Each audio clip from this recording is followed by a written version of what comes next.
Hello, my name is David Dolson, and I'm going to try English today too. 1 year ago today, I landed at Ninoy Aquino International Airport, halfway around the world, in Manila, in the Philippines. About a week later, I found myself in a room about this size with 200 Filipinos. 200 pretty energetic, pretty short Filipinos. While I was there, I realized pretty quickly that I was out of my element. But I also realized that for the first time, very practically, very authentically, I could say that my closest relationship, my closest friendship, was with the Lord. Quickly, I realized that. Looking around the room, I didn't know anybody, but I could say, I really know Jesus Christ. So how did I end up in a place like that? How did I end up halfway around the world? It actually all started at Saline High School. So just a little bit down south.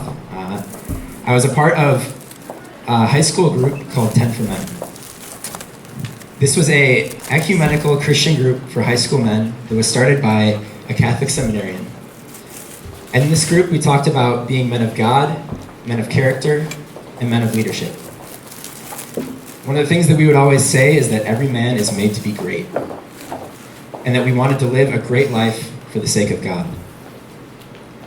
This group of men that we had there, we all graduated high school really believing this firmly, that we were men who were made to do great things for God. And we left really wanting to do that.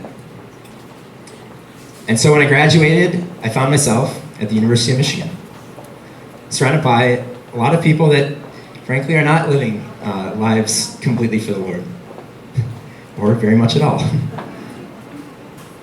I spent most of my freshman year getting to know a lot of people that were living for something, but probably not the right things. Near the end of my freshman year, I started getting connected to University Christian Outreach. And pretty soon, I signed up for a summer household to live with some of the servants of the Word. In that household were men like Joseph Matthias, Nico Anglais, Ted Kennedy, Ty Lynch. And immediately I saw these are men who are doing great things for the Lord. These are men who really are living a great life for the Lord. Immediately I saw this and I said, this is something worth living for. Maybe I'll check this out. But there was something a little interesting about these men. They were all living single for the Lord. I'm a Lutheran Christian, so for me, as with many Protestants, there's not much of a context for living single for the Lord. I didn't even realize that that is something that Christian people can do. So it took some getting used to even consider this as like a possibility. But over time, seeing the way that these men live, the effect that they have on the men in our outreach, the effect they had on me, the way that they give their life fully and completely to the Lord, I started to really consider it.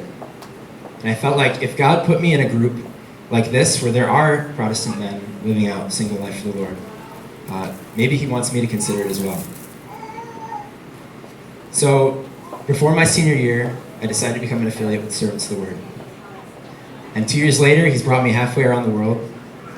He's taken me on a lot of adventure. He's helped me to take part in some really serious, awesome mission. And I'm really excited to see where He takes me. Because really, that's what I want to do, is live a great life for Him.